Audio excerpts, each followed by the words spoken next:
Welcome, Drink with James, episode 82 for this year, to try and better myself. This is tough for me, guys. You know, I am physically and mentally preparing myself for another hard week. I have another NetJets trip this week. I know it's something, you know, it's my cross that I have to bear, that we have a client that is a private aviation client and they want us to go on these trips with them. But like Jesus, it's, you know, he had his cross, I have mine, and I think I bear it with what do I want to say, with honor and without a lot of complaint. But yeah, we're going down to Grand Caymans this week for some incredible food festival. So if you follow me on Instagram, you will have already seen that, and this will be old news to you. If not, you can take a slide over and see what we did. I'm sure it was awesome and elevated and chic and not cold. I've been cold for at least a month now, and I'm looking forward to the feeling of sunlight on my skin, which is turned almost translucent. So I've been preparing mentally for that. I've also been preparing physically. Like all of the rest of you, I maybe let myself go a little bit in the holidays. I actually haven't worn this suit in like 2 or 3 weeks because of some of the extra weight that I've been carrying, and Tom Brown suits are cut quite high. So if you are carrying a few pounds, it's incredibly uncomfortable. Let me actually just say, it's uncomfortable when you're slim. It's even more uncomfortable if you're carrying a couple pounds. So I have been working out twice a day and to prepare myself for this trip. I'm feeling ready, but excited to go down there this week. I'm sure you guys will see that. What else is going on? We've got, hopefully you guys have seen the year in review stuff. You will have gotten one about your content, one about your following, with another one coming out tomorrow, Tuesday, right? Today. Another one coming out today, which is going to be travel. So we're really excited about this. It was really fun to put together. Hope you're enjoying it. If you haven't gotten them, check your email again, because you definitely should be getting it. This is the first thing that we've done with Insta stories that every single person in the community will be getting these stories. So I hope you guys are getting it. I hope you're posting it. I hope it's fun. We've certainly, I can already say in the future that we're enjoying seeing it come through and seeing everyone post it. These are really fun days for us to see you guys excited about this stuff, and we love building it. So with that, let's move on to questions. Post it. These are really fun. See welcome, Drink with James. I would just move on to the question 1. New York Fashion Week is coming up, which is, first of all, fucking crazy that New York Fashion Week is already coming up. But what should I be doing? I've gotten a couple questions about this, right? We just sent out the RSVP for Fashion Week. Hopefully you saw the New York Fashion Week registration go out, but I've gotten a few questions from influencers saying, okay, I registered for Fashion Week, this is my first one, what should I do? We have answered this question before. I've answered this question before, but I think it's worth answering again, and also we're 82 episodes in, and I have no idea when I answered it last. So, how do you get invited to Fashion Week? Great question. First, I think we'll say, you know, Fashion Week has changed so much in the last few years, and I think it will continue to change. It was really a place for magazine editors and buyers to come see collections before they were in stores, and buyers would actually buy pieces from the shows, and obviously editors would be talking about trends and talking about specific collections. You know, 10 years ago, I think one of the first bloggers to go to a show was Tavi, and it made headlines. And from that time, there's been more and more seats available to influencers and bloggers, right? And there's always this back and forth between the editors and the buyers and bloggers and influencers, and has this become a zoo, and is this a bubble, and et cetera, et cetera, et cetera. But as it stands today, you know, there is a huge portion of the audience that is going to be influencers at any given show. And so even if this is your first Fashion Week, you've never done it before, there's definitely an opportunity for you to do something interesting, to get invited to shows, but it's also important, I think, to understand, you know, I think it's also important to not expect too much on your first Fashion Week. I have influencers reach out and say, hey, I'm trying to get into the Marc Jacobs show. And there are people who've worked in the fashion industry for years who've been editors who still don't get invited to the Marc Jacobs show. So you have to understand that there are certain shows that are very, very difficult to get into, and you probably will not. And understand that building relationships with these brands and going to Fashion Week and getting invited to the good shows is a process. And it's sometimes a multi-year process. But if it's something that you're interested in and you want to pursue, you do have to start somewhere. So if you're just starting out, there's a few big agencies that handle a lot of the shows. KCD, LaForce, HL Group, PR Consulting. There are a lot of other agencies that help out with Fashion Week. Those agencies have a lot of clients that they kind of manage the shows for. So I would start by trying to reach out to those agencies, tell them you're going to be in town, let them know you're interested in shows, ask if there's any, if they have any new clients, if they have any presentations. Presentations are easier to get into.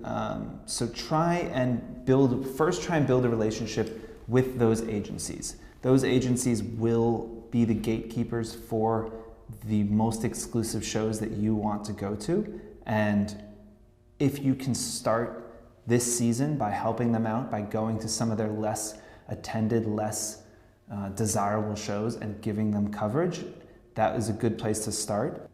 So start by trying to early on build relationships with those big agencies. Another opportunity is brands that do presentations. Pretty easy to find the fashion calendar, figure out what brands are doing presentations, try and get a contact at that brand. What that means is a presentation is going to be 2 or 3 hours where the doors are open, where you can come and go as you please. There's no actual show. That means a brand can invite a lot more people to the presentation than they would to a traditional show. It means that you're much more likely to get into that. Kate Spade, I know, does a big presentation every year. J. Crew does a presentation every year. There's a lot of other brands that do it. Try and find those, get in there, cover it well. It's a good place to start. So once you have done your first Fashion Week and you've created some coverage for brands, make sure you email the brands, send them screenshots of your Insta stories, send them Instagram posts that you've done, blog posts that you've done, a New York Fashion Week wrap up, whatever it might be, and then make sure you use that content next year when you reach back out. Hey, so nice to speak to you again. As you remember, I did this coverage last year. Would love to be invited to some more shows, et cetera, et cetera, et cetera. So this is a process. The nice thing is it happens twice a year. You're going to keep getting into better and better shows. You're going to understand the landscape a little bit more.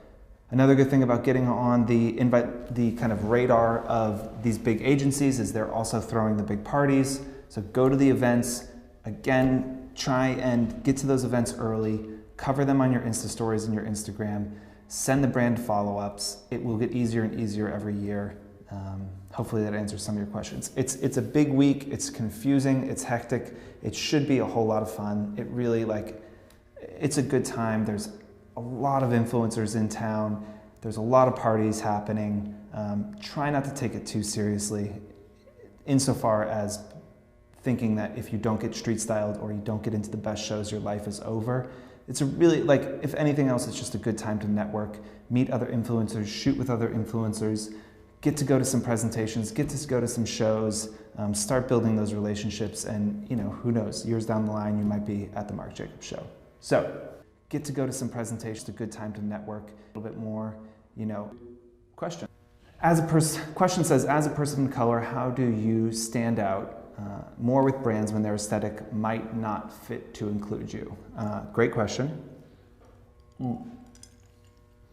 I'll start out by saying that as a person of color, I think that fashion and beauty in general ignored people of color for years and years, and that has been a driving force in the rise of the influencer.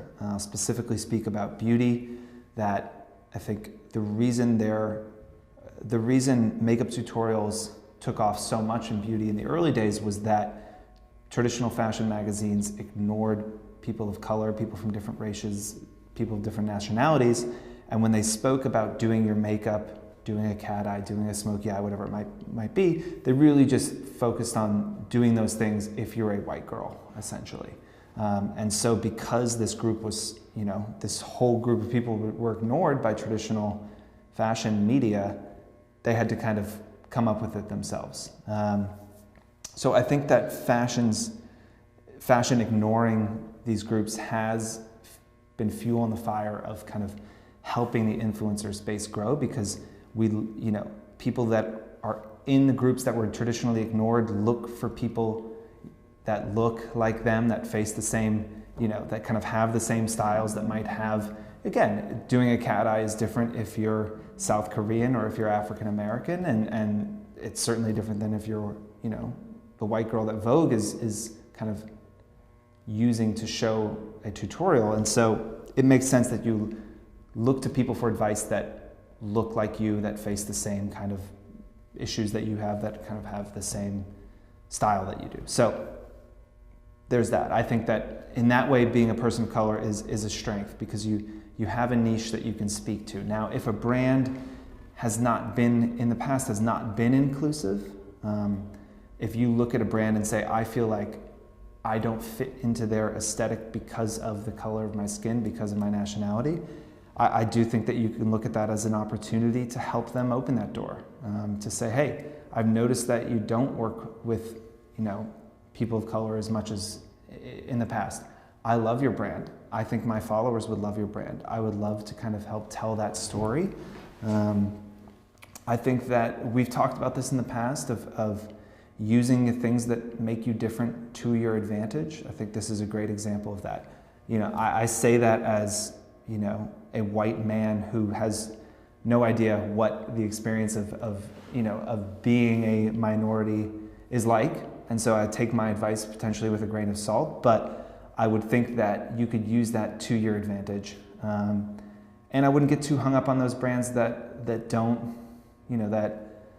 don't see that as an opportunity. I think that, given the climate of the world today, brands should be seeing that as an opportunity. They should be jumping at the chance to work with people that look different, that talk different, that have different style than their traditional person that they've worked with. I hope that 2018 is more about inclusiveness. It feels like there is a tide, that things are changing, and that we are becoming more and more open and inclusive as a society, and I hope that advertisers have that as well, and I hope that you can help tell them that story, and if not, if they're not ready or they don't want to hear that, then I would just move on to the next one. Things are changing, and that a little bit more, so we might be at the mark. The last question is as we go into 2018, what, as an influencer, what should I be doing? What should I be thinking about to try and better myself for this year?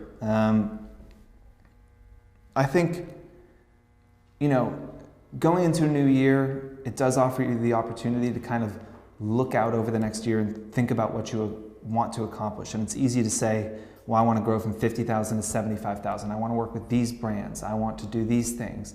I want all of these things. And all of those things are great, and we should be setting goals, and we should be setting numerical goals that we can judge ourselves against at the end of the year, and we should be pushing ourselves to achieve more.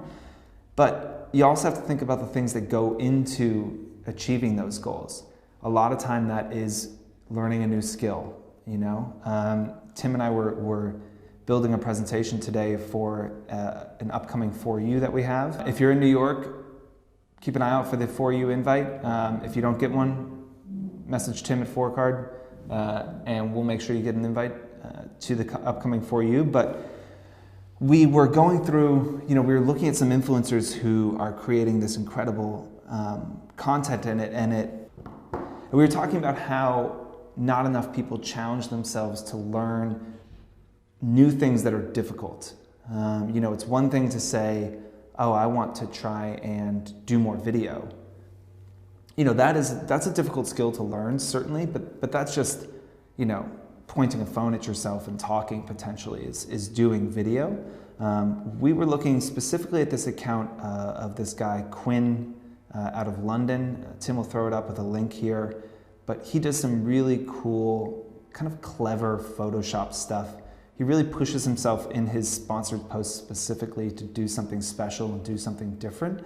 And I think all of us could be pushing ourselves to learn a skill that is takes more than a couple weeks to master. You know, thinking about, I want to be a better photographer. I mean, look at what Jamie Beck has done. Obviously, she's on a completely different level than 99.9% of the world, but she has dedicated herself to taking still lifes, essentially, for the last 10 months. And she's gotten really, really good at it, but she's done it every single day, and she's worked really hard at it.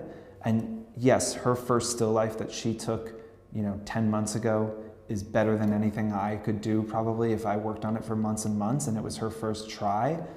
But she's gotten so much better than that, and she really has pushed herself, and she's dives into Renaissance painting, and she's pulling inspiration from that. She is, working on her Photoshop skills and getting better at that. She didn't know Photoshop 10 years ago. 5 years ago, she really didn't know Photoshop that well. It's something she's taught herself because she was limited. She saw the art she wanted to create, but she was limited by her skills in Photoshop to be able to create it. So I encourage all of you to get inspired by somebody who's better than you and figure out the skills that you need to be able to get to their level and try and learn those skills. And one easy way is copying people. Looking at something and saying, okay, I'm going to try and recreate that this week or this weekend. And you don't have to publish it. I'm not saying you should go out and copy people.